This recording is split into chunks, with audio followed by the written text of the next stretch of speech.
Welcome back, beautiful tri-state area. Live from the iconic New York Exchange right here at FinTech TV. We have such an exciting guest joining us today for the FinTech CEO Spotlight. Now, as the financial world continues to evolve at breakneck speed, from artificial intelligence and digital transformation to regulatory shifts and global market recalibrations, it's never been more critical to spotlight the leadership behind some of Wall Street's most dynamic institutions. Today, I'm joined by Sagar Sheth. He's the Chief Executive Officer at ROTH Capital Partners. With over 2 decades in the financial sector, Sagar has held leadership roles at UBS, Deutsche Bank, and most recently MKM Partners, where he served as CEO prior to its acquisition by Roth in 2023. Now, at the helm of Roth, he's driving vision, scale, and culture across all business lines, expanding the firm's market footprint and deepening investor trust in a volatile climate.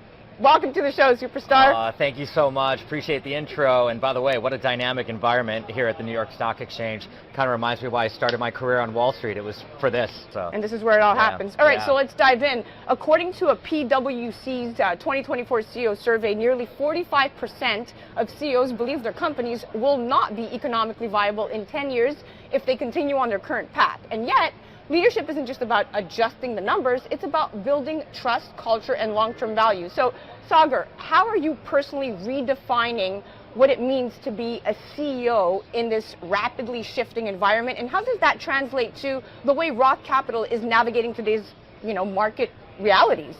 Yeah, no, it's a great question. And, one thing I'll say is, one of the beautiful things about Roth is there's such a rich history at the firm that has worked successfully for so long, 30 to 40 years that this company has been around. So I want to run part of the playbook that I've learned from Byron Roth and my colleagues, where it's an investment bank. We really depend on our relationships. We are a relationship-based firm. I do think that part of the playbook will go on indefinitely in the future. However, I think to not factor in the use of technology and the evolving landscape of AI into some of our business practices would be a mistake. So what are we doing as a firm to prepare for that? We are evaluating so many different types of software systems, ways to make our employees better. But I'll tell you one thing, my fundamental bet is still on the human capital of Wall Street and a human capital of Roth, meaning I believe the technology is going to make the humans better at what they do. I am not worried about my employees being replaced by a robot or by AI. I just think they are going to be superhumans with these tools. That's such a refreshing take on leadership and balancing that foresight with grounded execution. And I love what you just said about responsibility being more than just fiduciary, right? It's evolving with the times, it's cultural, it's strategic, and it's deeply human. And I think if you are afraid of the advancements in technology and you operate from a place of fear, that's going to trickle right down to every last one of your key players. So I love that you're embracing all this change. That's right. And I think, one of the best examples I can give about the human being more valuable still than the robot, in our opinion, is that when volatility hits. So when we have a big tweet from anybody and the markets move, our clients want to talk to that human on the other end of the line. Yeah. I do think the AI will help us. Maybe it helps prepare us with data and analytics and information. But at the end of the day, our clients still want that human touch. Now let's shift and pivot inside the modern investment bank. So Roth Capital has long been known for its focus on high growth sectors, from biotech to emerging tech. But what's often overlooked is the human infrastructure that makes it all scalable, which is what we're talking about now. In fact, McKinsey reports that firms with high talent integration outperform competitors by up to 25% in ROE. So since Roth's acquisition of MKM Partners, can you talk to me about what's been the drive behind your focus with these sectors that you're investing in?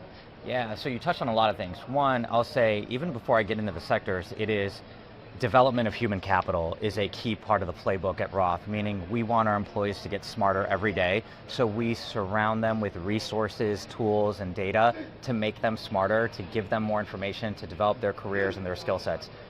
If we do that, we'll hopefully provide better services and to our clients. But in terms of the sectors that we focus on and how we come up with that, well, one, if we just look at any given company, are the fundamentals of the company solid, and can we help make them more solid? So before I even make any dive into one given sector or industry, it's really about fundamentals of a company. We have views, and those views will change over time, of where we want to place our bets. Is it healthcare? Is it technology? Is it industrials? Is it sustainable investing? But the bottom line is, as an investment bank, we look for fundamentally sound companies that we can showcase for our clients, and that's the bottom line. Now let's chat why relationships still drive results. So in a world driven by data and digital acceleration, it's easy to forget that relationships still move capital. In fact, a Harvard Business Review study found that nearly 90% of investment decisions at the executive level are still driven by trusted personal networks. So as someone who's operated across both bulge bracket and boutique environments, how have you preserved the relationship first ethos that's long defined Roth, and why does that still matter to you? One, internally, the way the firm is kind of structured, everybody collaborates together. There's a spirit of entrepreneurship, but there's definitely the element of teamwork in everything we do. And I think the merger with a trading firm kind of shows that, and it showcases that the founder of our firm, Byron Roth, he really felt that, hey, can I bring on more talent, more people in order to make everybody a bit more productive and a bit better? And I think there's been a showcase on that. So we'd be remiss not to speak to each other at the firm, because you're missing out on different products and services. That said, when it comes to the clients, we also use technology to help us with our relationships. We've made massive firm investments into a CRM system and advanced CRM systems. So now my average salesperson, instead of making 25 phone calls, can get an outreach to 100 phone calls in a given day because of the CRM system. But at the end of the day, the CRM is just better connecting us to our clients, keeping us better informed about our clients, showing us changes in their portfolio, showing us changes with their holdings and where they're focusing on. And I think that allows us to service them better. So for us, clients are still the number one focus, but we'll just use technology to help us with that. Let's talk about CEO positioning, vision, and growth. So since stepping into the CEO role at Roth, your vision has been anything but static, at least in my opinion, from evaluating expansion plays to elevating brand visibility in those competitive markets. So what does strategic growth look like for you in 2025? Talk to me about and beyond. I mean, are there sectors or emerging opportunities you're most bullish on? I believe there's a tremendous opportunity outside of the US in the markets. You can look at some of the Asian markets as well, and I believe the IPO markets are booming. In India, there could be a boom in China that's coming up with the IPO markets. And I think as a firm, we have our eyes on those areas. And then internally here in the US, one, I do believe through the second half of the year, there's still the trading business and the color that we get from the trading floor, and that part of our segment is going to be huge. Capital markets are open though in the US in 2025, so our investment bank and our core competency, we are going to continue to push the gas pedal on that business. But I do believe that within those, there's still the digital assets. We had talked about that earlier in our conversation. I think that could be an exploding factor here in the US and abroad. But just tons of opportunity both in and outside of the US at the moment. Now let's talk about the human side of leadership. Behind every sharp market call is a mindset and a method. You've worked across firms with very different cultures, UBS to Deutsche Bank, now Roth. What core leadership philosophy guides you across these environments, and what's one piece of advice you live by when making high-stakes decisions? I kind of define our culture in one way, and I ask myself, am I fulfilling this? When my employees wake up in the morning, do they want to come to work? Right. Well, and I ask that single question every single day that I wake up. And I think about all the reasons why I want to go to work. And I think about if I was any given employee at the firm, regardless of business group or anything, what makes me interested to come to work?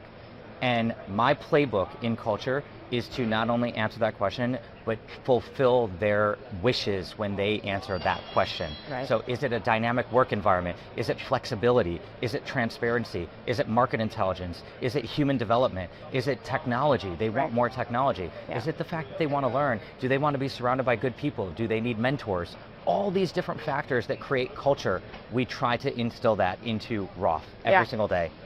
In terms of high-stake decisions, it's interesting because we work in such an evolving market at this moment. But one thing I'd say is, I think one of the big pressures that comes on a CEO or anybody in charge is like, you're always making the right decisions. Well, I'd say make a lot of great decisions, but you're not going to be right every single time. As CEO, I'm very comfortable with the fact that unfortunately, I'm probably going to be wrong three out of 10 times, but 7 of them I'm going to get right. And for me, when I look at any decision, whether it's small or big, it's the idea that be comfortable with the idea that you are going to get it wrong at least a few times. Yeah. Nobody bats 1,000%, you know, so it's not, you don't make 100% of the shots. So I'm going to miss a few, and that goes across every part of my decision making. But if I fundamentally believe in the decisions that are helping the firm, helping the employees, and I'm going to get them right, I'm going to stick with those odds of 7 out of 10. I love it. And then you miss 100% of the shots you don't take. So you're doing something right. And that's wisdom grounded in experience. There's a difference. And it's powerful. It's a powerful reminder that while markets change, principles don't, especially when it comes to leadership under pressure. Okay, now, so let's moving on to the last but not least, well, it is for today, the IPO culture. Is it dead or is it just evolving, right? This has been a question everyone's asking. So according to Ernst & Young, IPO activity dropped 30% year over year globally in 2023, and that's partially due to valuation gaps and economic uncertainty and tighter monetary policy. Some say the era of IPO glamour is just simply over. So Sagar, from your seat, has IPO culture flatlined, or are we just seeing the evolution of how companies raise capital in a more disciplined, maybe even a smarter way? Yeah, I think there's a headline. That's a great question, great thought. I think there's the headline version of IPOs and then what happens day to day at all these investment banks. I think media might tend to focus on the flagship IPOs, the unicorn IPOs, and there have been a number of those this year in 2025 already. However, don't forget about the thousands of transactions that happen outside of just the initial public offering. Right. Follow-on offerings, block trades, secondary offerings, ATMs. There are pipes. There's a number of ways companies can raise capital, and I think IPO is one part of it. But I think capital markets, Roth believes capital markets is fruitful, and I think we're still going to have a robust pipeline for the second half of the year, and there are a lot of companies that need to raise capital for various different reasons. And I believe that our investors are going to find sources of alpha through that asset class of capital markets in general, maybe not just single-handedly IPOs. Well, we are at the end of our date, my friend. Thank you so much for joining us. Thank you. Yeah, appreciate it. Always a pleasure and wonderful being here at the New York Stock Exchange. Absolutely. Thanks. For more on Roth Capital Partners, you can visit roth.com. This is Zen Sam's live from the New York Stock Exchange right here at FinTech TV.